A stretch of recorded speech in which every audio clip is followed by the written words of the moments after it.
that you have a better understanding of what Artist Alley is, let's work on your display before we start applying for cons, especially since some apps require that you submit a photo of your display. Hi, I'm Macy and I'm the artist and designer behind Mualcaina, a small business focused on kawaii merch. I've been a vendor at events for a little over a year now and have done 23 as of this recording. Some of my biggest events have been Anime Expo, Fanime, and 626 Night Market. I'm going to assume you have your basics down, such as a shop name, a logo, and product line, and it could be as simple as a couple prints and stickers. Let's discuss the anatomy of a table display.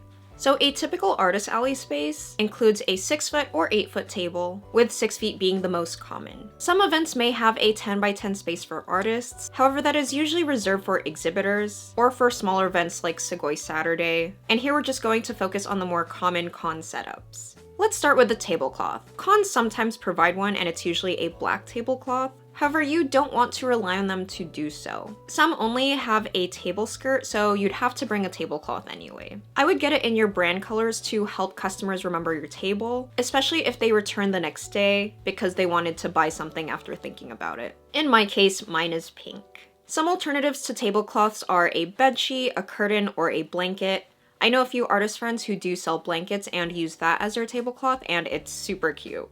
If you decide to invest in a tablecloth, there are two common types. There is a 3-sided and a 4-sided tablecloth. I own both. I started with a 3-sided tablecloth since my events at the time all had 6-foot tables. I like the opening in the back so I didn't have to clip it up when getting items underneath the table. Once I was about 5 months into events, I purchased a 4-sided tablecloth that is meant for a 6-foot table. This is in case I had a 10 by 10 space where I'd need a second table like for 626 Night Market, or if I had an event that had an 8-foot table. This particular tablecloth fits both 6-foot and 8-foot tables, and it just goes slightly higher on the ends, but it honestly just wasn't a problem for me. Plus in my 23 events, I only had an 8-foot table maybe 3 times. I also invested in a liquid repellent tablecloth so I could easily wipe up any drink condensation or small spills, especially since I did a good amount of food events. There's also a fitted tablecloth which is really helpful if you do a lot of outdoor events where it may be windy. However, I'm just personally not a fan of how it looks. Moving on to our banner and or table runner for branding. So a table runner is a long piece of fabric that is typically placed in the center of your table where you can feature your branding. Some like to go for a custom tablecloth, however, I wanted to go with a custom runner instead because it's more affordable. If I rebrand, I don't need to buy a new tablecloth. Mine is about 2 feet wide and size can vary, however, I wouldn't get one wider than 2 or 3 feet, especially if you plan to split a 6-foot table with a friend. Now let's talk about banners. The two most common types are fabric and vinyl. I went with fabric because I wanted to just be able to pop it in the wash after every event, whereas you'd have to worry about creasing vinyl banners and you can only wipe it clean. I started off with a 4-foot banner for cons since I mostly had 6-foot tables. About 6 months later, I invested in a 10-foot banner for cons and my 10 by 10 setups. It's really nice because with a fabric banner, I can fold it since my branding is about 4 feet in the center, so it wouldn't affect the size when displayed on a 6-foot or 8-foot table. I like having a banner so my brand is visible vertically, but it doesn't work for everyone, especially if you have prints, and a lot of them, you may be better off displaying those prints above you instead of having your logo. Now let's talk about structure. It depends on the type of products you sell. However, these are the most common ways of displaying your art vertically. Let's start with storage cubes, and the most common ones are wire and plastic. They do come in 12 inches or 14-inch variations, or even smaller. However, I use 12-inch cubes. I initially started off with wire cubes, but now I use a mix of both, wire for attaching my rigid boards and plastic for privacy. I do recommend this option if you're just starting out. I really liked wire cubes because they're really sturdy and they're great for an easy keychain or lanyard display since you can just hook them on the wires. However, they are heavy and it can bring you down if you're not physically able to carry your products with them, or if you plan to fly to events, it can weigh your suitcase down a lot. The other option are plastic cubes, and they're great for privacy and even having multiple color options for branding. However, it can be too flexible if you place heavy items on it, and it can bend over time and is prone to breakage if you're too careless. I accidentally tore a few as I was taking down my display once. I think I've destroyed like 3 of these plastic cubes.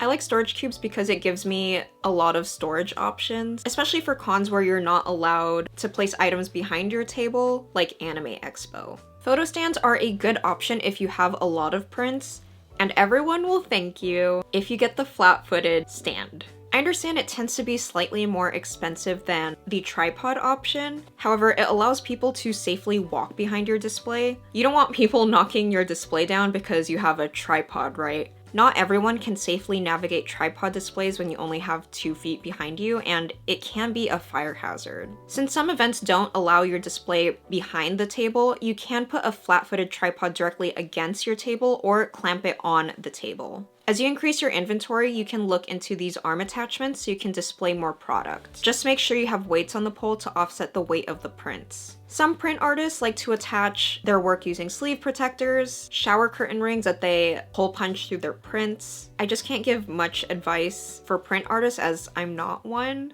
For non-print artists such as myself, you can use a photo stand to display a banner or a tapestry/blanket behind you, or even hang apparel up top. I have artist friends who display their pins this way using some kind of branded tarp if you want a quick setup. I just decided not to go that route because I really need storage on the table and storage cubes give me that.